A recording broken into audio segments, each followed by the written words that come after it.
Earth, a wasteland of forgotten gods and rusted chrome. The air hung thick with smog and the stench of burnt incense. Ancient runes flickered on crumbling skyscrapers, overshadowed by holographic advertisements for cybernetic enhancements and soul-siphoning elixirs. This was my reality, a symphony of chaos orchestrated by the Ninth Harmonic Rift. I navigated the labyrinthine alleys, my boots crunching on broken glass and discarded tech. Flickering neon signs cast an eerie glow on my worn leather duster. The city throbbed with a nervous energy, a living organism on the verge of collapse. This was my playground, my hunting ground, and Arjek Korojan was the phantom that haunted its shadows. A guttural growl echoed behind me, followed by the metallic screech of unsheathing blades. The sound sent a shiver down my spine, a stark reminder of the dangers lurking in the shadows of this gritty urban jungle. I spun, my hand instinctively reaching for the guitar rifle slung across my back. This weapon, a unique blend of music and firepower, had saved my life more times than I could count. Its strings hummed with latent energy, ready to unleash a symphony of destruction. 3 figures emerged from the darkness, their eyes gleaming with malicious intent. These weren't ordinary thugs. Their movements were too precise, too calculated. They were professionals, and they had come for me. Ditosians. Cybernetically enhanced mercenaries with a taste for blood and a hefty price on my head. Their enhancements made them faster, stronger, and deadlier than any human. I had faced them before, and each encounter had been a brutal test of survival. They lunged, blades flashing under the flickering neon lights. The neon signs above cast an eerie glow on their metallic limbs, making them look like spectres from a nightmare. Their synchronized attack was a deadly dance, each move designed to kill. I met their aggression with calculated calm. Years of training and countless battles had honed my instincts.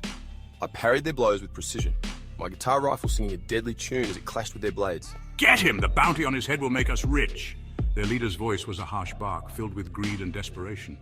They were driven by the promise of wealth, but I was driven by the need to survive. Years on the run had honed my reflexes to a razor's edge. I had learned to read the slightest shifts in my enemy's stances, to anticipate their moves before they made them.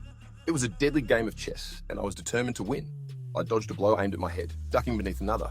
The air whistled with the speed of their attacks, but I was always one step ahead. My movements were fluid, a dance of survival in the face of overwhelming odds. The air crackled with tension, the stench of ozone and fear. Every breath I took was laced with the metallic tang of blood and the acrid scent of burning circuits. This alleyway had become a battlefield, and I was determined to emerge victorious. My fingers danced across the fretboard of my guitar rifle, plucking out a discordant melody of death. Each note resonated with ancient power, channeled through the weapon's arcane circuitry. A blinding flash of light erupted from the sound hole, incinerating one of the Ditosians in an instant. The remaining 2 hesitated, momentarily stunned by the raw power of my weapon. It was a thing of beauty and terror, crafted from the heartwood of a fallen world tree and imbued with the echoes of forgotten spells. Its 6 strings were my lifeline, my only solace in this shattered world. They say music is the language of the soul. Mine spoke of survival, of defiance against the encroaching darkness. The Ninth Harmonic Rift, a scar across the fabric of reality torn open by a cataclysmic symphony of forbidden magic. It had shattered the boundaries between worlds, unleashing creatures of myth and nightmare onto an unsuspecting populace. It had also given birth to beings like Red, my companion, my partner in crime. She was a living paradox, a testament to the chaotic beauty of the Rift's aftermath. We were both products of its chaos, bound together by circumstance and a shared will to survive. The Rift was a constant reminder of the fragility of our existence, a gaping maw that threatened to consume us all. More than just a pretty face, she was a force of nature, a whirlwind of energy and intelligence wrapped in a sleek crimson coat. In a world where survival was a daily battle, her beauty was just the beginning of her story. Red was a whirlwind of crimson fur and razor-sharp claws. She moved with a grace that belied her lethal capabilities, a predator in a world gone mad. Her every movement was a dance of survival, a testament to her strength and agility. Caught in the temporal anomaly of the Rift, she had transformed from an ordinary fox into something far more extraordinary. The Rift had changed her, imbuing her with powers that defy the very fabric of reality. She was no longer just a creature of the forest. She was a being of immense power and potential. She possessed a cunning intellect and an uncanny ability to manipulate time itself. Her eyes, once just keen and alert, now held the wisdom of ages and the power to bend time to her will. In a world where time was a precious commodity, she wielded it like a weapon. One moment I would be a blur of motion, darting between enemies with supernatural speed. It was as if the world slowed down around me, giving me the advantage in every confrontation. My enemies never saw me coming, and by the time they realized, it was already too late. The next, I would freeze time around me, creating pockets of stillness in the heart of chaos. In those moments, I could plan my next move, assess the situation, and strike with precision. It was a power that made me nearly invincible, a gift from the Rift that I used to protect those I cared about. She was my guardian angel, my furry harbinger of destruction. In a world where trust was a rare commodity, She was my constant companion, my protector. Her presence was a comfort, a reminder that I was not alone in this fight. Despite the danger we faced, I couldn't help but crack a smile. There was something absurdly comforting about having a talking fox by my side, a creature of myth and legend in a world that had lost its magic. She brought a sense of wonder back into my life, even amidst the ruins. Leave it to the end of the world to bring a talking fox into my life. In the midst of chaos and destruction, she was a beacon of hope, a reminder that even in the darkest times, there was still magic to be found. Together, we faced the end of the world, ready to fight for a future worth living. The Detosians were the least of our problems. The witch hunters from Omni were a far more insidious threat. They were relentless in their pursuit of magic users, their ranks filled with fanatics who saw the rift as a corruption to be purged. I could sense their presence like a chilling wind, their eyes constantly upon us, tracking our every move. They lurked in the shadows, whispering prayers to their cold, unfeeling gods. Their leader, a man named Inquisitor Valerius, was a zealot consumed by his own righteousness. We were outmatched, outgunned, and running out of time. But surrender was not an option, not while I still drew breath. We found refuge in a dilapidated tavern on the edge of the Crimson District. The air hung thick with the scent of cheap booze and desperation. The patrons, a motley crew of outcasts and runaways, eyed us with suspicion. I threw a handful of salvage credits on the counter. Whiskey, I rasped, my voice hoarse from days on the run. And something for the lady. The bartender, a grizzled old veteran with a cybernetic arm, grunted and poured us a couple of shots. You two look like you've seen better days, he observed, his voice thick with a synthetic drawl. A voice hissed from the shadows, sending a chill down my spine. It was a sound that seemed to come from the very depths of the abyss, a whisper that carried the weight of countless secrets and untold dangers. Two figures emerged from the gloom, their faces obscured by the hoods of their cloaks.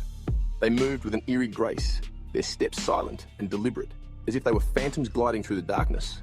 Witch hunters. S3. Media. Sinister cloaked figures confronting someone. Hooded figures demanding something in a tense scene. You have something that belongs to us.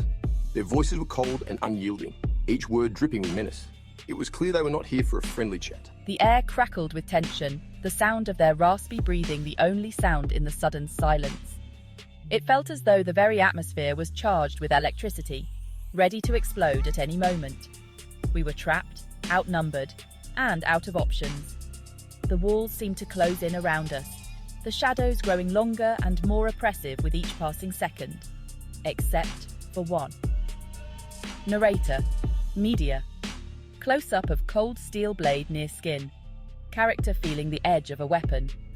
I could feel the cold steel of their blades against my skin. The sensation was a stark reminder of the peril we faced. A chilling touch that promised pain and suffering. My hand inched towards my guitar rifle. It was a weapon unlike any other, a fusion of music and destruction, capable of unleashing devastating power with a single strum. These fanatics would stop at nothing to obtain the power of my weapon. Their eyes burned with a fervent intensity, a madness that drove them to pursue me relentlessly. But I had paid a heavy price for its magic, a debt I was not willing to relinquish. S3. Media. Character struggling with a heavy burden. Intense confrontation. Character resolute. I'm afraid you've mistaken me for someone who cares. My voice was steady, but inside, I was a storm of emotions. The weight of my past decisions bore down on me, but I knew I couldn't let them see my fear. I had to stand my ground, no matter the cost. The price of survival was steep, but I was prepared to pay it. The echoes of past battles and sacrifices reverberated in my mind, reminding me of the strength I had gained through hardship. This confrontation was just another chapter in my story, a testament to the resilience and determination that had brought me this far. As the tension mounted, I steeled myself for the inevitable clash, knowing that the outcome would be determined not just by the power of my weapon, but by the resolve in my heart. Red moved with a speed that defied comprehension. One moment she was beside me, the next she was a crimson blur, tearing through the witch hunters with her claws bared. Time seemed to bend around her, her movements a symphony of chaos and grace. I seized the opportunity, my fingers flying across the guitar rifle's fretboard. A resonant chord ripped through the air, shattering glass and sending the remaining patrons diving for cover. The tavern erupted in a cacophony of sound and fury. But even as we fought, I knew we couldn't win. We were merely delaying the inevitable. We had to escape, to vanish into the labyrinthine streets before reinforcements arrived. All this time, you might be wondering who I am, why my story matters. The truth is, I'm just a survivor, one of many scraping by in this shattered world. But maybe, just maybe, there's more to it than that. Maybe my story, our story, can be a beacon of hope in this decaying world. A testament to the enduring spirit of those who refuse to surrender to the darkness. My name is Jack Korodhan, and this is Far From Over. We burst from the tavern, the screams of the fleeing patrons echoing behind us. The city lights blurred into streaks of colour as we ran, our lungs burning, our hearts pounding in our chests. The pursuit was relentless. But we knew these streets like the back of our hands. Every twist and turn a chance to outmaneuver our pursuers. The symphony of our escape was a discordant melody of clashing metal, roaring engines, and desperate prayers. Our story wasn't over. It was merely the beginning of a new movement, a desperate struggle for survival against the symphony of chaos that threatened to consume us all. I ducked into a hidden alcove, my back pressed against the cold, damp stone. Red huddled beside me, her chest heaving, her eyes glowing with adrenaline and fear. The sounds of the hunt faded into the distance. For now, we were safe. But the respite wouldn't last.